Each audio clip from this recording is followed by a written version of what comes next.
प्यारे मित्रों नमस्कार। मैं आचार्य रामानंद भारती आप सब लोगों को इस सुबह की सभा में हार्दिक स्वागत करता हूँ। चलिए आज की सभा की शुरुआत एक प्रश्न से करते हैं। एक मित्र हैं बेंगलोर से संकल्प जी।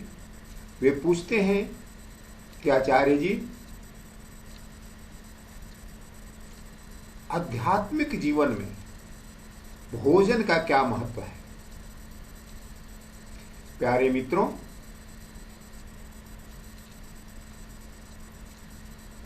भोजन के संदर्भ में यह कहा जाता है कि जैसा आप लेंगे अन्न वैसा बनेगा तन और वैसा ही बनेगा मन। तो अध्यात्म का जो विज्ञान है वह मन से संबंधित है। मन के पार जाना, बियॉन्ड माइंड, ही अध्यात्म का पर्पस है। तो इस चोटी की बात करने के पहले चलिए हम इसके तलहट्टी की बात करते हैं, घाटी की बात करते हैं। हमारे ऋषियों ने भोजन को 3 कैटेगरी में बांटा है। पहली कैटेगरी है सात्विक भोजन, दूसरी कैटेगरी है राजसी भोजन और तीसरी कैटेगरी है तामसिक भोजन। जो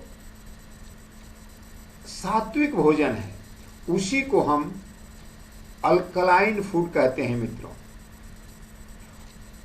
उसी को आजकल पॉजिटिव प्राणिक फूड या वीगन डाइट या DIP डाइट कहा जा रहा है। DIP डाइट आप जानते हैं, disciplined and intelligent peoples food कहते हैं सात्विक भोजन को। यह क्या है प्यारे मित्रों? जो सात्विक भोजन है उसमें आते हैं कच्चे पदार्थ जैसे फल, सब्जियां, स्प्राउट, नट्स, सीड्स। जो कच्ची चीजें हैं उसको हम बोलते हैं सात्विक भोजन। और जो भोजन पक जाता है मित्रों वह आपका राजसी बन जाता है। वह अल्कलाइन से एसिडिक बन जाता है। इसी को हम बोलते हैं नेगेटिव प्राणिक फूड। ये नेगेटिव प्राणिक फूड हैं सारे पके हुए भोजन। जो भी भोजन आग पर चढ़ जाता है वह नेगेटिव बन जाता है, अल्कलाइन बन जाता है। इसके अलावे प्याज, लहसुन, हींग, चाय, कॉफी, हरी मिर्च, मिर्च पाउडर, खटाई, ये जो चीजें हैं ये नेगेटिव फूड हैं। और जो तामसिक भोजन है मित्रों, जिसमें मुख्यतः जितने पैक्ड फूड आते हैं, इंडस्ट्रियल फूड आते हैं, मांसाहारी भोजन है, ये सारे भोजन नेगेटिव प्राणिक फूड हैं। इसके अंदर कोई भी लाइफ एनर्जी नहीं है।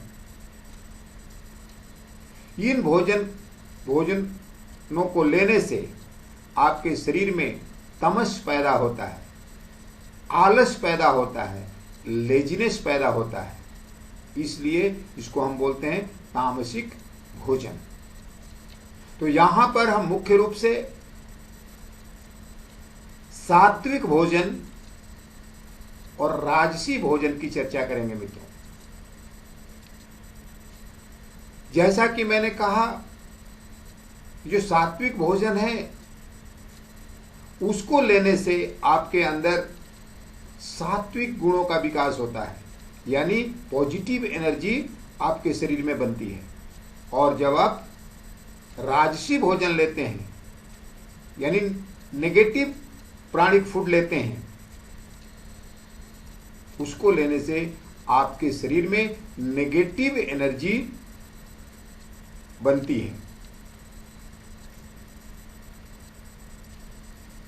चूंकि संकल्प जी ने पूछा है कि अध्यात्म में भोजन का क्या महत्व है, तो आइए थोड़ी अध्यात्म के बारे में भी समझ लेते हैं, तब भोजन को समझना बड़ा आसान हो जाएगा।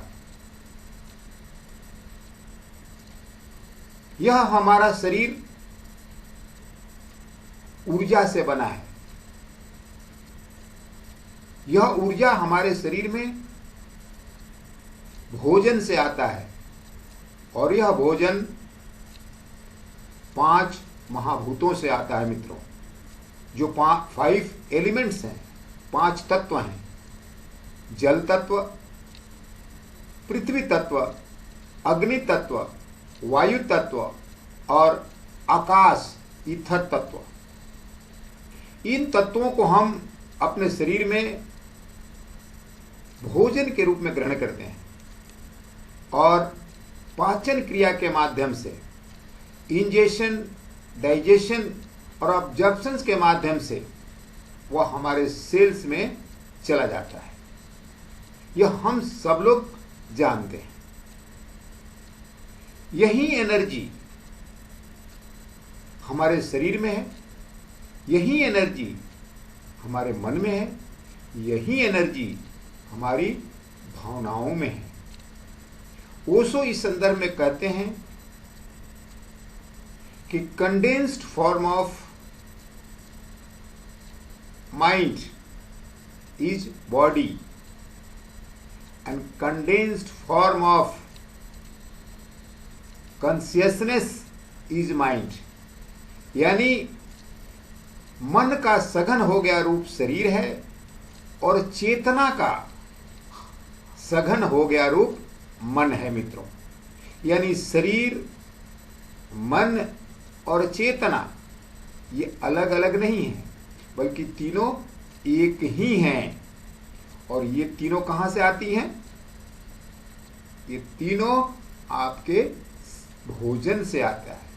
ये 3 कहना यहाँ ठीक नहीं है, बल्कि आजकल तो एक शब्द यूज किया जाता है साइकोसोमेटिक, मनः शरीर।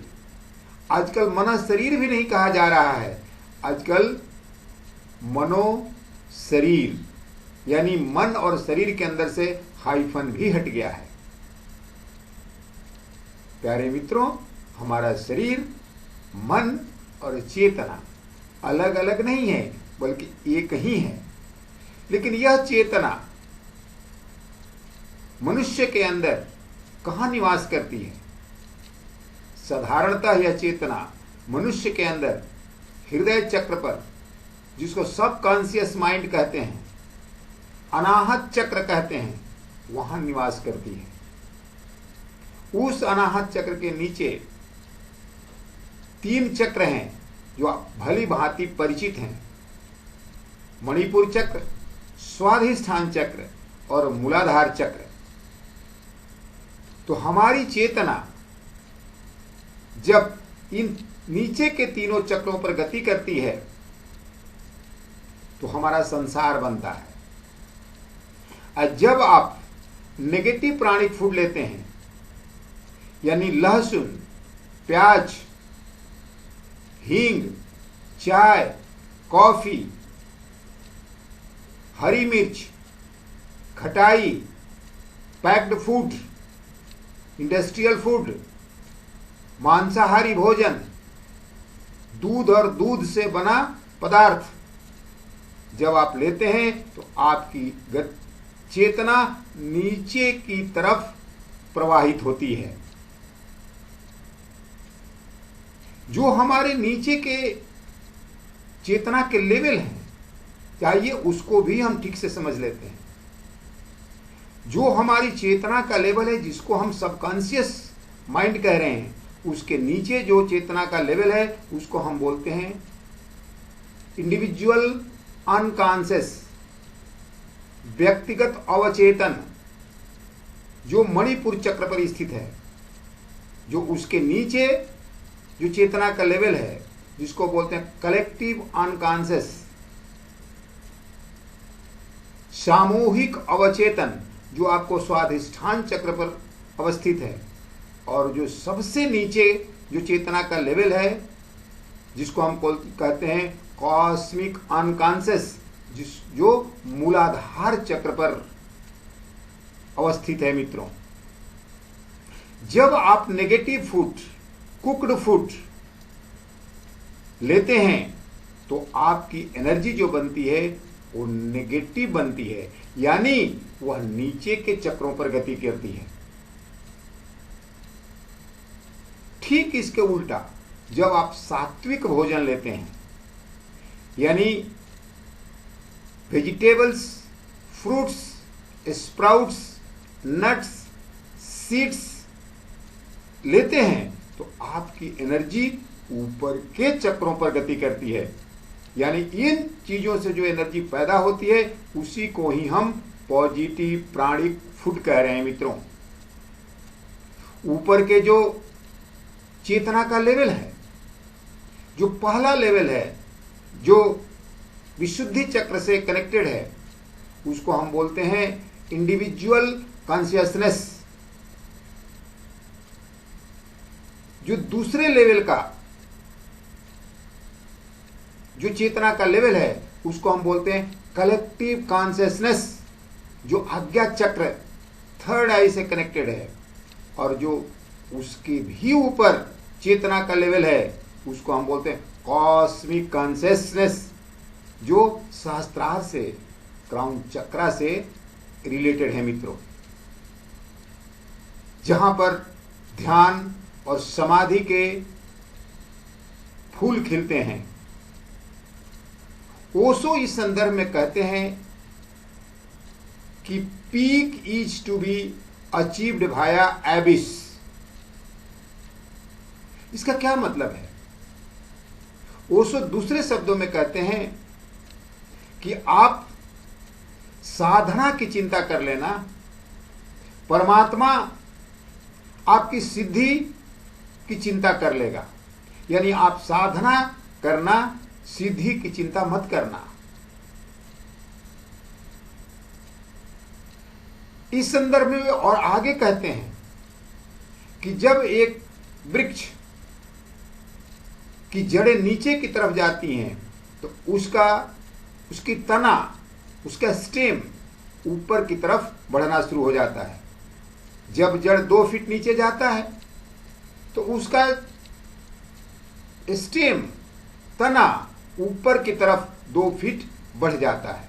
तो हमें जड़ की चिंता लेनी चाहिए, जड़ की फिक्र करनी चाहिए, सिद्धि को परमात्मा के हाथ में छोड़ देना चाहिए। इसी को भगवान श्री कृष्ण कहते हैं, कर्मण्येवाधिकारस्ते मा फलेषु कदाचन। कर्म करो, फल की चिंता प्रभु के हाथ में छोड़ दो। इसी को हमारे सदगुरु ओशो सिद्धार्थ औलिया जी कहते हैं, अपने स्वधर्म का पालन करो, परमात्मा मंगलमय है। Under the circumstances do your level best and wait for the time. प्यारे मित्रों, यदि हम जड़ की चिंता ले लेंगे, जड़ को संभाल लेंगे, तो फल और फूल अपने आप आ जाएंगे। इसीलिए कहा जाता है कि कर्म आप करें, फल परमात्मा देगा। ओशो तो यहां तक कह देते हैं, कहते हैं कि यदि पानी 100 डिग्री पर बॉयल हुआ तो पानी को भाप बनना पड़ेगा। यदि पानी भाप नहीं बन रहा है तो समझ लेना कि चूल्हे में और थोड़ी लकड़ी लगाने की जरूरत है, यानी अभी आपको और थोड़ी साधना करने की जरूरत है। तो साधना की पहली कड़ी मित्रों जो बनती है वह है हमारा शरीर, उसके बाद मन और उसके बाद चेतना। तो कैसे हम शरीर को संभालें कि हम साधना में प्रवेश कर सकें? तो सबसे पहले हमें अपने भोजन को बदलना पड़ेगा। जब तक हमारा भोजन नहीं बदलेगा, जब तक हम vegetables, fruits, nuts, seeds, sprouts पर नहीं आएंगे और जब तक cooked food, packed food, industrial food, मांसाहारी भोजन, दूध और दूध से बने हुए पदार्थ, सारे डेयरी प्रोडक्ट जब तक हम नहीं छोड़ेंगे तब तक हमारी एनर्जी ऊपर की तरफ ऊर्ध्वगामी नहीं होगी। इसलिए हमें अपने भोजन को बदलना ही पड़ेगा। इसीलिए हर संतों ने अपने अपने समय में बखूबी इसकी व्याख्या की है। जैसे महर्षि पतंजलि, योग सूत्र को आप अच्छी तरह से जानते हैं। जो पहला पावदान है वह है यम, दूसरा पावदान है नियम। यम क्या है, नियम क्या है? यम यानी शारीरिक संबंध, यम यानी सामाजिक संबंध, समाज के नियम, कानून, व्यवहार, लोक व्यवहार। और जो दूसरा नियम है वो है हमारा नियम। नियम यानी शारीरिक डिसिप्लिन, शारीरिक अनुशासन, यानी शरीर के बारे में आपको पूरी जानकारी होनी चाहिए। शरीर हमारा कैसे बनता है, क्या खाएंगे तो हमारे शरीर के अंदर पॉजिटिव एनर्जी बनेगी, क्या खाएंगे तो हमारे अंदर नेगेटिव एनर्जी बनेगी।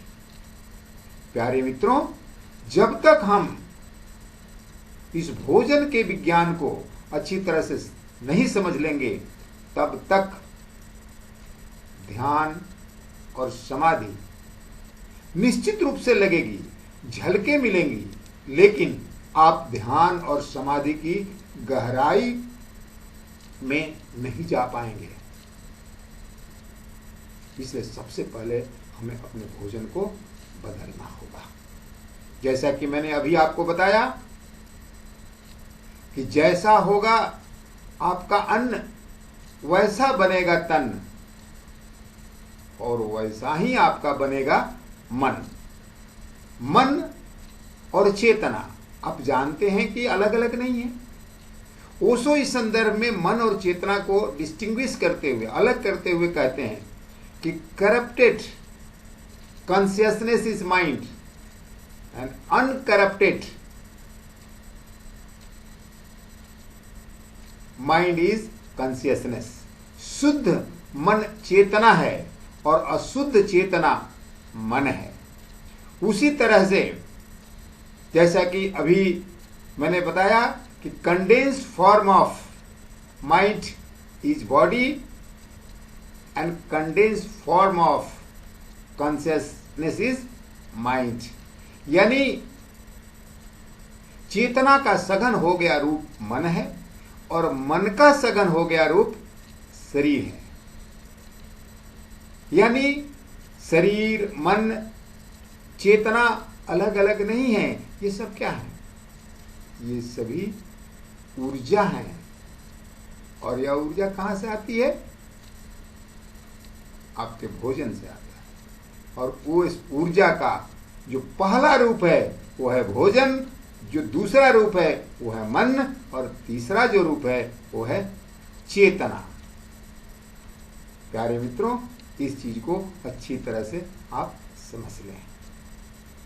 फिर हम अगले क्लास में और विस्तृत रूप से एक एक करके बातचीत करेंगे।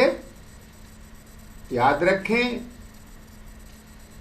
जैसा होगा आपका भोजन वैसा बनेगा आपका शरीर, और फिर वैसा ही बनेगा आपका मन, और वैसी ही बनेगी आपकी चेतना। बहुत बहुत धन्यवाद और अहोभाव। चलिए फिर कल सुबह 6:30 बजे हम लोग मिलते हैं।